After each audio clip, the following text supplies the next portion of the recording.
Hey guys, it's Nick in my redstone world, and if you have watched the previous video that I did on this working 3D printer, not the 3D printer, working copy machine, you may want to know how this thing works. So in this video I'm going to tell you. Oops.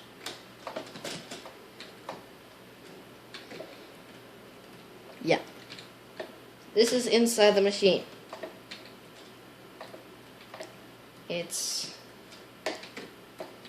Well, I don't know how simple this would be to any of you guys, but it's a mixture of command blocks, entities, and structure blocks inside this casing. Here's a quick overview of it, even though we're going to come back here later. Yeah, that's pretty much it. If you want to know how this thing works, we'll have to start with the basics of how it gets this onto this in paper. So, pretty much this object out here, well, actually, this isn't a good test subject. I'll have to draw another thing. Just a second. Okay, as you see, what I built here is this lovely emerald sword. And we're going to test it down in the copy machine. As you probably know, it has to be imprinted on paper. I couldn't actually copy it onto some wool, so I had to have this armor stand go around and place all the wool, because the way it copies, it can't be beamed down onto the paper, because it will just delete the paper.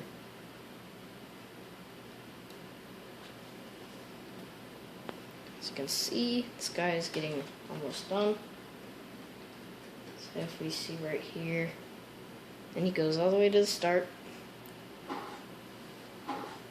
Then a piston train comes along with commands, and it pushes it out. It's pretty cool. We also need some light in this place. It's pretty dark. Okay, now time to start explaining how everything works. This is the starting command block. It starts the whole process of copying it, filling it in with paper, and pushing it out. This command block does a set block command for these command blocks over here, down here, and these sets of command blocks over here does even more set blocks and like fill commands and stuff like that. And it pretty much makes the whole machine start going. What these command blocks do, I'm going to name out specifically.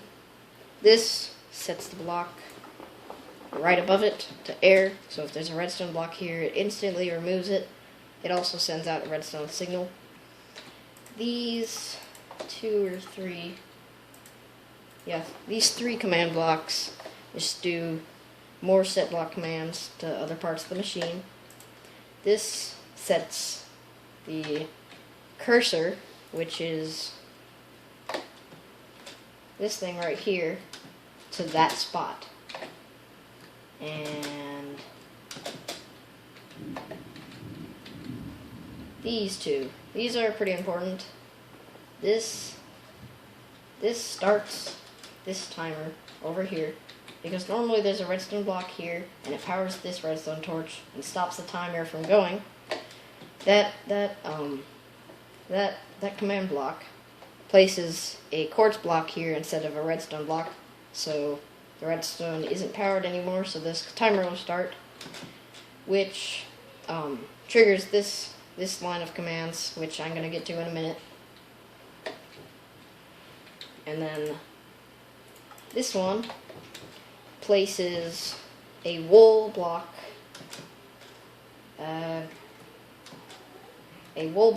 where the status indicator is. So it would be yellow for scanning.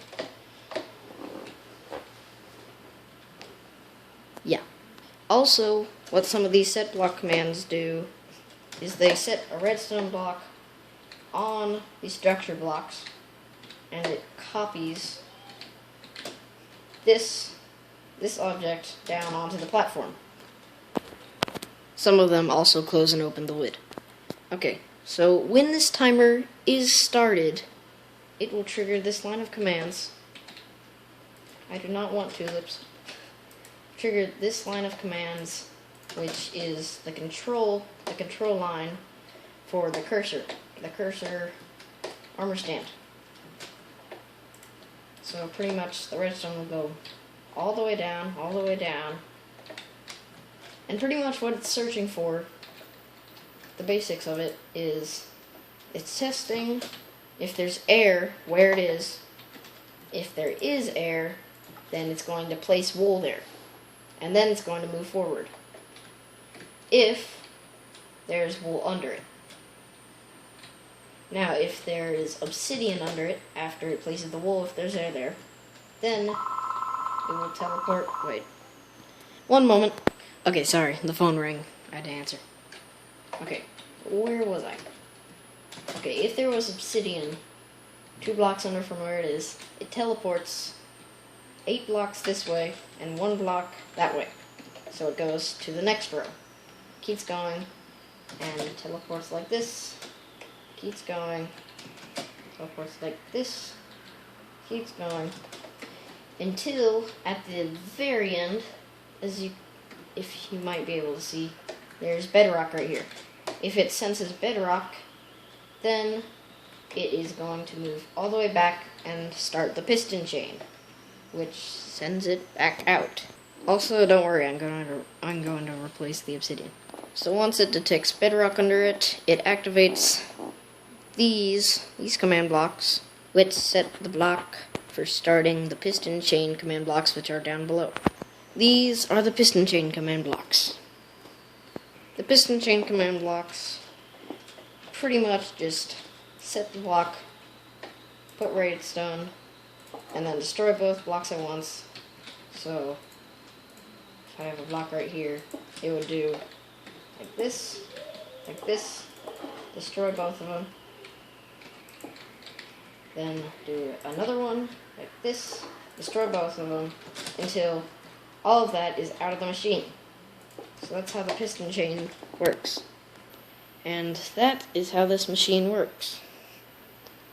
Hope you like watching this. This was a very brief explanation. I didn't go too into depth into it, but hope you at least learned something about commands.